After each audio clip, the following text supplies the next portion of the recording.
Sot shënohet një vit që nga lufta e cila ka nisur në Ukrainë pas agresionit rus, një luftë e cila në fakt askush nuk e mendonte që do zgjaste kaq shumë dhe do sillte pasoja të rënda me mijëra viktima dhe ende vjon përplasja atje në shesh betejë. Megjithatë kanë qenë pasoja të mëdha kryesisht për popullin ukrainas, të cilët janë detyruar të largohen nga vendi i tyre. Unë sot të ftuar në studio kam një vajzë nga Ukraina, Anastasia Shymysht, e cila tashmë është vendosur në Shqipëri. Anastasia, good morning. Good morning. Do përpiqemi që të bëjmë një bashkëbisedim bashkë, unë do ua përkthej gjithashtu atë çfarë Anastasia po thot. Anastasia, u bë një vit që lufta filloi në Ukrainë. Si kujton ditët e para? It's been a year since the war started in Ukraine. How do you remember the first days? I remember everything very clearly. I was in Ukraine when the war started, and I woke up from the huge explosions. At night it was still dark, very, very early in the morning. And the next day was all in a mess because we didn't know what to do, what to expect after. Ishte pra errësirë dhe pikërisht në orët e para filluan ato bombardimet e para dhe ne ishim të gjithë të tmerruar. Yeah? After? And the nights were the scariest because you don't know if you're going to wake up the next day. Ishte e frikshme sepse nuk e dinim nëse ne do ngriheshim më ditën tjetër gjallë. And I remember when we would be starting our day, our morning, from texting all of the relatives, all of the friends and close people to check if they're alive, if they're okay, if they're here. Ne pra filluam t'ju shkruanim të gjithë personave tanë të afërm për t'i pyetur nëse ndodheshin pranë, nëse ato ishin mirë pas bombardimeve të para.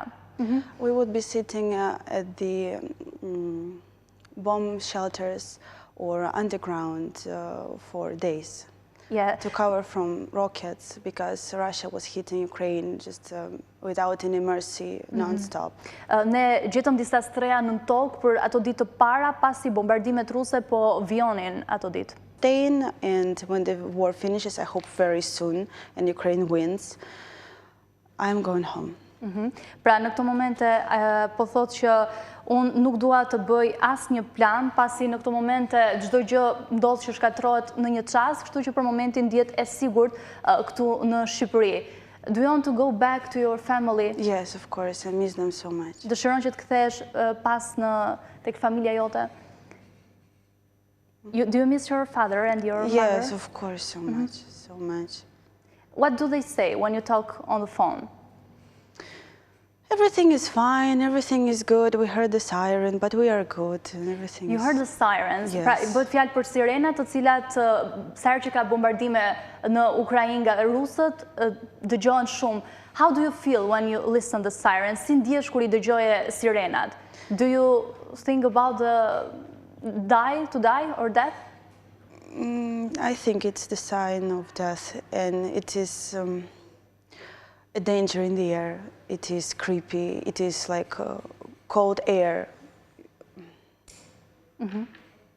Gjithmonë thot kur dëgjohet zhurma e sirenave, kishte një tingull të ftohtë, një zhurmë vdekje, pra nëse mund ta themi kështu.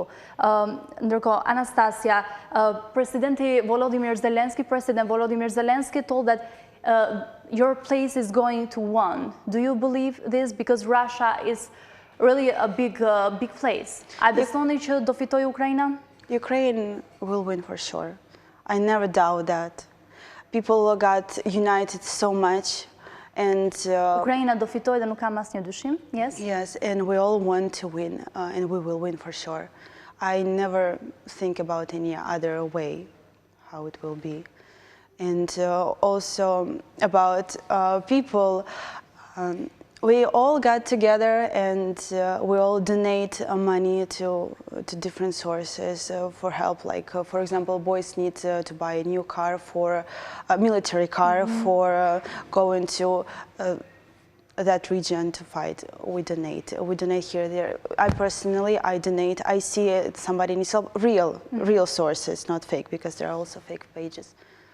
And people help each other and people support each other so much. And even actually when the war started, I got so many messages from different people asking if I was alive, and it was really, really supportive. And even from people I didn't know.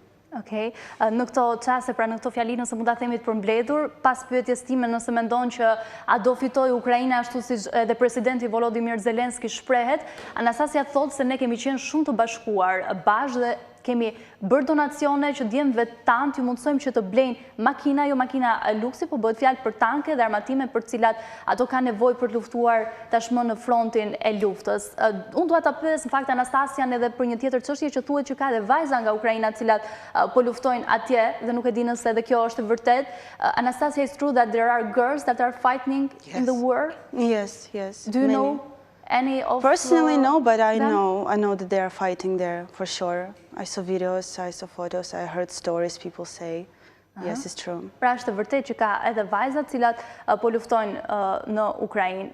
Would you like to be one of them? Do dëshiroj që ti të ishe një nga ato. Of course, you are safe here in Albania, Yes. and we It is a are huge, happy you're here. It's a huge responsibility. It takes a lot of strength and power to go every day through the hell that they're going through. Sometimes I feel like I don't do enough. Është një përgjegjësi shumë e madhe dhe unë ndonjëherë në fakt ndiem që nuk kam bërë aq sa duhet. And sometimes that thought like I don't do enough. Or what can I do? It starts eating me from inside. It's true.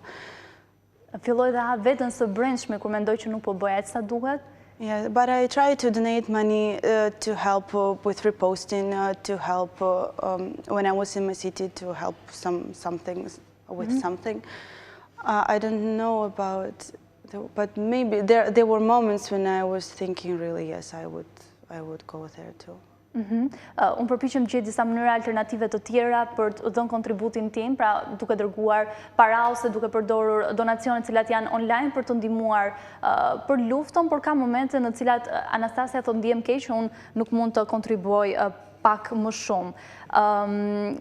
Anastasia, lastly, let's say, where do you think that the war can finish completely and all the world can find the peace?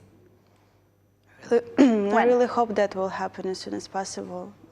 I really hope next month, I don't know, summer. I don't want this to be for a long time. It's been a year, it's incredible.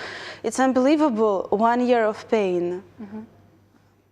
E pyeta kur mendon që mund të përfundoj kjo luftë përfundimisht dhe më thotë që dua që të përfundoj sa më shpejt që të jetë e mundur, që edhe dhimbja pra të mos zgjasi më shumë. But you're happy here in Albania, at least because you are with Ukrainians here and you find friends. What about Albanian people? You are at least now one of my friends, but you have other friends, Albanians? Yes. A ke ende miq shqiptar përveç ukrainasve? Yes, I have my best friend here. And he was supporting me. He was the first person who called me when the war started. You had an Albanian friend? Yes. Okay. My best friend. Best Shoqën friend. më të mirë në Shqipëri. Okay. I cannot say that I'm happy because that the war worries me so much and it makes me so sad and sometimes I just cry and cry and cry because it's impossible to tolerate so much pain because when I hear that a person I know and that person's somebody very close died because of the war, I cannot be happy. Even if I'm here, I don't forget. I never forget that what's going on in Ukraine. Every day I call my grandma, my mom, my dad. Sometimes my dad doesn't have a connection. In the summer, when he was not reaching to me back for a week, oh my God, what was going on inside me? I texted him from my Albanian number to Ukrainian number. I was calling every relative. I was saying, find him, let him text me. Your grandfather? My dad. Your dad. Okay. Në këto çaste Anastasia thotë që unë pavarësisht se ndihem e sigurt, sërish nuk jam e lumtur, ka ditë që unë vetëm qaj, pasi kur mendoj që njerëzit që unë njoh, ndoshta nuk janë mirë dhe detyrojmë që shpeshherë t'i telefonoj edhe me numrin e saj shqiptar drejt Ukrainës, e sidomos për të pyetur për babin e saj, nëse ai është mirë. Anastasia, it was really a good pleasure for me to have you for this conversation and thank you for coming here. Thank you for having me. It was a pleasure for me too. Thank you for sharing our pain and for speaking about this. I hope all this bad war that is affecting all the world to end up as soon as possible. Thank you. Me too. Thank you so much. Mirë, falenderoj kështu dhe Anastasian për prezencën e saj këtu sot në studion e Ora News, Ukrainasje, në cila ndau me ne këto përjetime. Në fakt që lufta një vjeçare në Ukrainë nga sulmi rus ka shkaktuar dhimbje të pamatshme të gjithë këto ukrainas, të cilët detyrimisht kanë gjetur edhe vendet në pamundësi për të strehuar. Anastasia është një nga ato, e cila tashmë është edhe në vendin tonë në Shqipëri.